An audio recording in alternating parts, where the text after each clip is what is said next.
ក្នុងវីដេអូនេះអ្នកគ្រូនឹងកែលំហាត់លេខ1នៅក្នុងមេរៀនការប៉ាន់ស្មានផលបូកដែលលំហាត់លេខ1ហ្នឹងគឺគេឲ្យយើងចូលប៉ាន់ស្មានផលបូកដែលមានកដល់ញប៉ុន្តែនៅក្នុងវីដេអូនេះអ្នកគ្រូកែតែ3លំហាត់សិនទេកខនិងគអញ្ចឹងយើងដាក់មកចម្លើយ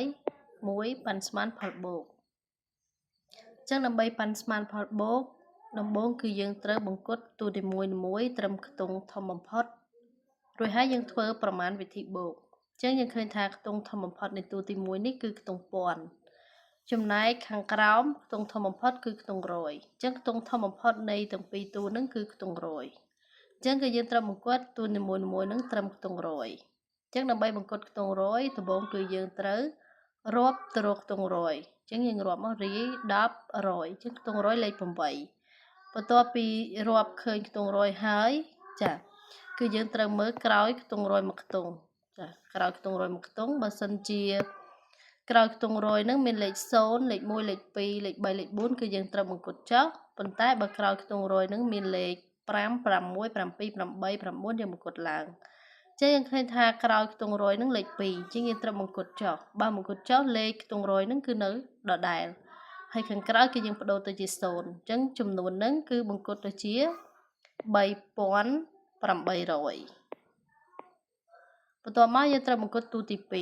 អញ្ចឹងយើងចង់បង្គុតខ្ទង់រយយើងរាប់ទៅខ្ទង់រយរាយ10រយអញ្ចឹងខ្ទង់រយលេខ7តែយើងអត់មើលកន្លែងខ្ទង់រយនឹងទេយើងត្រូវមើលក្រោយខ្ទង់រយនឹងមួយខ្ទង់ចាស់មួយខ្ទង់អញ្ចឹងយើងឃើញថាក្រោយខ្ទង់រយនឹងលេខ8អញ្ចឹងពីលេខ5ដល់លេខ8យើងត្រូវបង្គុតឡើងកាលណាបង្គុតឡើងខ្ទង់រយនឹងគឺត្រូវឡើងមួយលេខអញ្ចឹង7ឡើងមួយលេខទៅជា8ចាស់ឡើងទៅជា8ហើយខាងក្រៅយើងបដូរទៅជា0ទាំងអស់អញ្ចឹងគឺយើងត្រូវដាក់ឲ្យត្រូវតាមខ្ទង់អញ្ចឹងមករួចហើយយើងធ្វើប្រមាណវិធីបូកអញ្ចឹងដើម្បីប៉ាន់ស្មានផលបូកគឺយើងត្រូវបង្គុតទូនីមួយៗត្រឹមខ្ទង់ធំបំផុតរួចហើយយើងធ្វើប្រមាណវិធីបូកអញ្ចឹងធ្វើប្រមាណវិធីបូកគឺយើងត្រូវសរសេរចំនួននឹងឲ្យត្រូវតាមខ្ទង់បើយើងដាក់ខុសខ្ទង់យើងបូកមកក៏ចម្លើយខុសតាមនឹងដែរអញ្ចឹងយើងចាប់ផ្ដើមបូកពីខ្ទង់រាយមក0បូក0ចម្លើយឃើញ0បន្ទាប់មកនេះលេខ0ដែរចា0បូកនឹង0ទៀតស្មើនឹង0 8បូក8 16យើងសរសេរលេខ6ត្រាទុក1 1បូក3ឃើញ4អញ្ចឹងចម្លើយគឺឃើញ4600ចា4600តទៅទៀតយើងមើលលំហាត់អក្សរខចាលំហាត់អក្សរខយើងមាន5903បូកនឹង896ចឹងដើម្បីប៉ាន់ស្មានផលបូកគឺយើងត្រូវបង្គុតទូនីមួយៗត្រឹមខ្ទង់ធំបំផុតរួចធ្វើប្រមាណវិធីបូកចឹងយើងមើលទូទី1ខ្ទង់ធំបំផុតគឺខ្ទង់ពាន់ទូទី2ខ្ទង់ធំបំផុតគឺខ្ទង់រយចឹងខ្ទង់ធំបំផុតនៃចំនួនទាំងពីរនេះគឺត្រឹមខ្ទង់រយយើងអាចអាលើបង្គុតពាន់អាក្រោមបង្គុតរយចឹងអត់ត្រូវទេណាចឹងគេមើលតាមអាខ្ទង់ដែលតិចដែលតូចអានេះខ្ទង់តូចគឺខ្ទង់រយអានេះធំខ្ទង់ពាន់ចឹងគេបង្គុតតាមខ្ទង់អាតិចគឺបង្គុតខ្ទ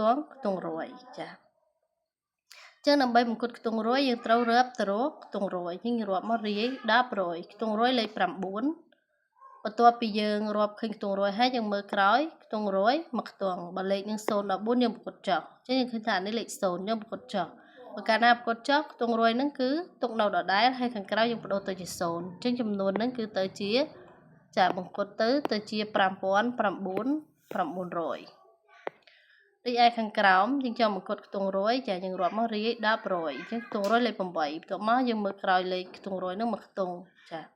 ចានេះលេខ9មកកាលណាលេខ9យើងបង្គុតឡើងបើបង្គុតឡើងខ្ទង់រយហ្នឹងត្រូវឡើងមួយលេខអញ្ចឹង8ឡើងទៅជា9ចាយើងដាក់ឲ្យត្រូវខ្ទង់ឲ្យហើយមកហើយខាងក្រៅបដូរទៅជា0ប្រយ័ត្នដាក់កន្លែងលេខ9នេះកន្លែង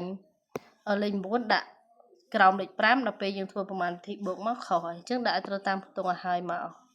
ចឹងបន្ទាប់ពីយើងបង្គុតទូនីមួយត្រឹមខ្ទង់ធំបំផុតហើយយើងត្រូវធ្វើប្រមាណវិធីបូកយើងបូកពីខ្ទង់រាយមក0បូក0 0 0បូក0ទៀត0 9 9បូក9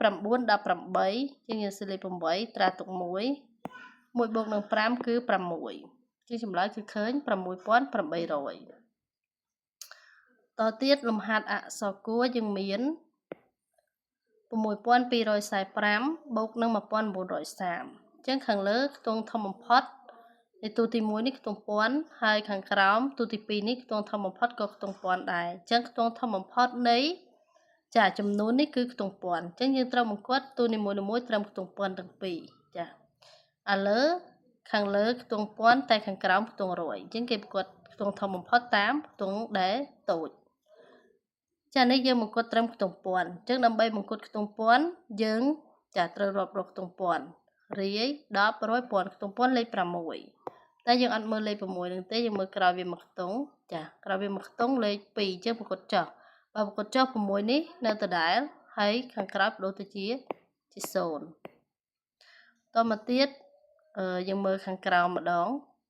រាយ10 100 ពាន់ខ្ទង់ពាន់លេខ1តែយើងអត់មើលលេខ1នឹងទេមើលក្រោយលេខ1មួយខ្ទង់អញ្ចឹងយើងឃើញថាវាលេខ9បើលេខ9ប្រកបឡើងអញ្ចឹង1នេះឡើងមួយលេខទៅជា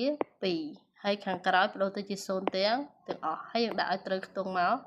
ដើម្បីយើងបូកទៅត្រឹមត្រូវបើកាលណាប្រកបហើយយើងចេះតែសរសេរលេខនឹងផ្ដេសផ្ដាសអត់ត្រូវតាមខ្ទង់ពេលបូកមកខុសហើយអញ្ចឹងយើងសរសេរឲ្យត្រូវតាមខ្ទង់ហើយយើងចាប់ផ្ដើមបូកពីខ្ទង់រាយ0 + 0 0 0 + 0ទៀត0តមក0 + 0ទៀត0 6 + 2គឺ5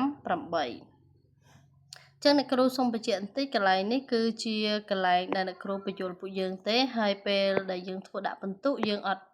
គូសកវេមកវាមចឹងទេអានេះគ្រាន់តែអ្នកគ្រូបញ្យល់យើងពេលដែលយើងទៅសេដាក់បន្ទុកយើងគ្រាន់តែទៅសេលេខនេះមកហើយនឹងលេខខាងនេះមកអញ្ចឹងហើយបញ្ជាក់មួយទៀតអាកន្លែងសញ្ញាប្រូននេះគឺយើងត្រូវដាក់បង្កត់ទៅជាតែបើគ្រូខ្លះគាត់ឲ្យដាក់ទៅសញ្ញាប្រូនមកបានហើយគឺគាត់ដឹងហើយតែបើគ្រូខ្លះគាត់ទាមទារឲ្យយើងសរសេរពាក្យពេញយើងដាក់មកបង្កត់ទៅជាកន្លែងហ្នឹងណាចឹងតេតងទៅនឹងកំណែលេខ1លំហាត់កខគចាស់គឺមានប៉ុណ្ណឹងហើយបើយើងចង់បាននៅវីដេអូកែលំហាត់បន្តទៀតកុំភ្លេចចុច like និងចុច subscribe ចាសសូមអរគុណច្រើននិងសូមជម្រាបលា